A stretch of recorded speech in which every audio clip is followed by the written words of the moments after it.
Hello everyone and welcome back. This is my third installment of my vet blog, and surprise, Taylor is joining us for one last video. He's leaving for Baltimore this coming weekend. How sad. But I'm glad to have him for another few more days. Say hi. Let's get started. Today I'm going to be discussing what I have been doing since I was accepted to vet school, some things that are usually done by required deadlines, and things that I'm still working to do as the summer draws to a close and classes are getting ready to start. Now, as you may have picked up on last time, the application process and getting accepted into vet school is pretty lengthy. You usually don't find out whether you've been accepted or you have an interview until sometime late December, January, even into February for some schools. Now, when you are accepted, you want to make sure that you've heard from all of your schools, unless, of course, it's your dream school, because you don't have to say yes that you're going to a school until April 15th. By law, they're not required to have an answer until then, and if they're pushing you for that, then they can get in a lot of trouble. At least that's what I've heard the last few years I've applied. Once you've decided which vet school you do want to go to for the next 4 years or so of your life, usually you have to send in some sort of down payment with your acceptance. This just is an affirmation that you are dedicating your time and saying, yes, this is where I want to go for sure. Along with that, usually you end up getting emails telling you how to set up your identification number for the school. You'll usually get an email for the school, and then somehow they'll set up some sort of information page or Facebook page or have you on an email list to tell you what kind of steps you have to take from here. For myself, these things have included purchasing my books and a parking permit and getting my ID card taken care of, along with a bunch of other things as well. But one thing that I did take advantage of was the American Veterinary Medical Association Club at my school.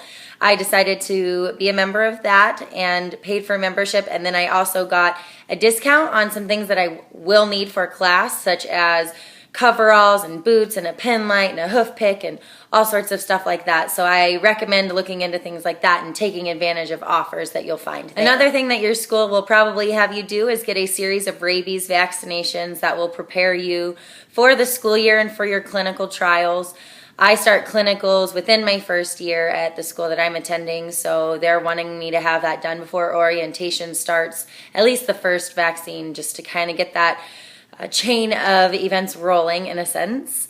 And those are things that you do have to pay for out of pocket. Jasmine wants you to get your rabies vaccines. No one wants rabies. Are you a sleepy girl? What you doing? Now, that being said, I personally didn't do a lot with my federal financial aid when I was an undergrad. My parents thankfully helped me out a lot with that. But one thing that you do need to know is if you're taking extra money out for things like books and other school expenses like your scrubs and coveralls and such, that you won't get that money until right before school starts, like within a week of school starting, because legally they can't send that check out to the school until 7 to 10 days before classes are going to be starting. What this means is, in my case, I didn't realize that I was not going to be getting that money until literally days before school started, and I had to sign up for the AVMA club back in June and send a check in for that back in June, and I obviously don't have my financial aid by then. Also, with my books that I'm buying from upperclassmen and even on Amazon and purchasing my stethoscope and my parking permit, all of that stuff is coming out of my pocket, even though I asked for extra on my student loan for those things. So it's just kind of going to balance out where I may need to use some of that money for other things during the school year, but next year I might not take as much out because I now know that I won't be able to have it in time to purchase my supplies. The first thing that I looked for after making sure that I had all my supplies on track was a place to live during vet school. I'm very blessed in the sense that my family was able to purchase a home, and we are paying a mortgage versus paying rent to someone.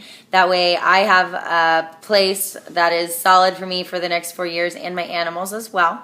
Now, we also have a Facebook page for our class where people are putting out there that they're looking for a room and they have this animal, or they're renting out this room that you can bring your animals, or something like that. So whatever you're looking for, there are resources, and your school should have a list of resources of places that you can look to live in as well. Now that's all about the informative stuff I have for you. I promise next week will be more fun things. I'm going to talk about kind of who I am and my background, and after that we'll be getting into vet school orientation and some of the adventures I'm going to be having there.